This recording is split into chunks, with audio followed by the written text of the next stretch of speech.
Assalamualaikum warahmatullahi wabarakatuh. Sampurasun.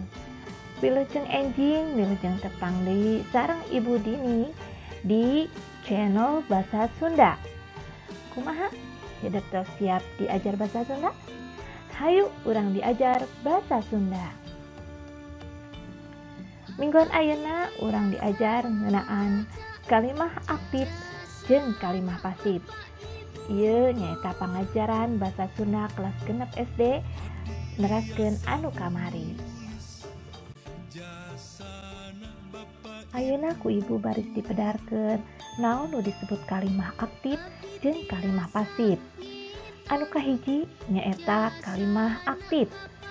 Kalimah aktif nyaeta kalimah anu subjekna milampah hiji pagawean. Anu kadua nyaeta kalimah pasif. Kalimah pasif nyaeta kalimah anu subjekna dikeunaan pagawean. Maksudna kumaha? Tah ayeuna ku hideuk regepkeun jeung titenan contona. Anu kumaha contoh kalimah aktif jeung contoh kalimah pasif? Tah tinggal ayeuna ku hideuk. Ku ibu baris dipedarkeun contoh kalimah aktif dipalihkeun cah hideuk. Sedangkan contoh kalimah pasif aya dipalih katuhuh hideuk. Titenannya contoh anu kahiji nyaeta kalimahna bapa nyandak tas. Bapa di dieu peranna nyaeta sebagai subjek. Nyandak nyaeta predikat, sedangkan tas nyaeta objek. Naon nu dimaksud subjek ieu? Subjek nyaeta palaku dina kalimah. Sedangkan predikat, naon ieu predikat?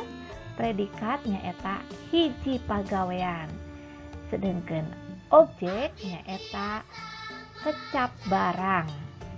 Tah di dieu aya subjek, aya predikat, aya oge objek.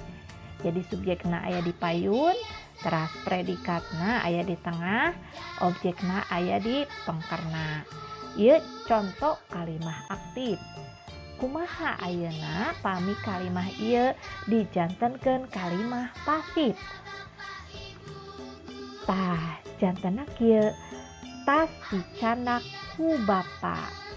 Tas ieu anu asalna objek janten pindah ka payun dina kalimah pasif.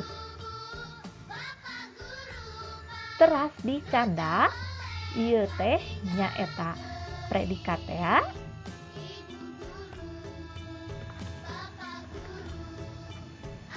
Masih tetap aya di tengah.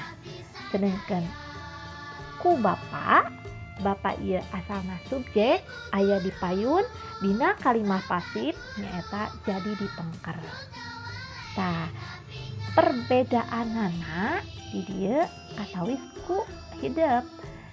Bapa di dieu subjekna asalna dina kalimah aktif aya di payun, tapi saupami janten kalimah pasif subjekna janten aya di pengker. Teras objek anu asalna aya di pengker kalimah aktif mah.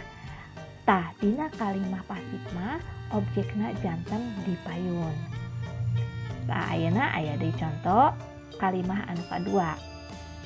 Emak nilepan anggoan. Saha di dieu subjekna? Subjekna nyaeta emak. Nilepan predikat, anggoan objek. Tah sok ayeuna objekna alihkeun janten ka payun pami contoh kalimah pasif. Janten kumaha? Ya leres, anggoan ditilepan ku emak. Tah bentana di dieu nyaeta ieu teh asalna nyandak migawe hiji pagawean. Tah ayeuna mah janten dikeunaan pagawean, ditilepan ku emak. Teras anu contoh anu katilu nyaeta Umar maca buku. Mana objekna di dieu? Buku nya objekna. Dina kalimah pasif janten kapayunkeun bukuna. buku dibaca ku Umar. Tah, janten buku dipayun dibaca anu asalna tadi maca. Tah, terus contoh anu salajengna nyaeta Risma sasapu di buruan. Risma sasapu di buruan mana? Di buruan imah. Tah, di dia objekna mana? Di buruan imah. Di buruan imah ieu lamun robah ka kalimah pasif jadi dipayun. Kumaha jadina? Jadina buruan imah di sapuan, tak ianya di sapuan anu asalna tadi sasapunya di sapuan ku Risma. Contoh nu salajengna nyaeta Dudung nuju ngantosan Pasomad. Jadi anu objekna nyaeta Pasomad. Pasomad ieu saupami janten kalimah pasif janten dikapayunkeun. Kumaha jantenna? Pasomad nuju di antosan. Anu mana tadi nangantosannya? Anu mana tadi nangantosan janten di antosan ku Dudung.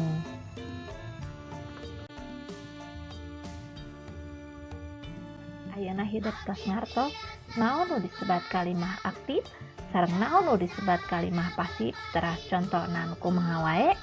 Pastilah hidup tos ngartos. Saupami tos sregep ayeuna ku ibu di pasian pancen. Pancena nyaeta nyieun 5 contoh kalimah aktif jeung 5 contoh kalimah pasif. Sapertos contoh anu tadi. Hidup nyeratna di buku catatan.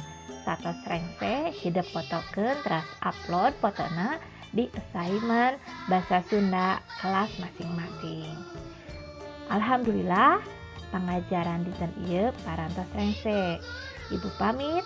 Wassalamualaikum warahmatullahi wabarakatuh.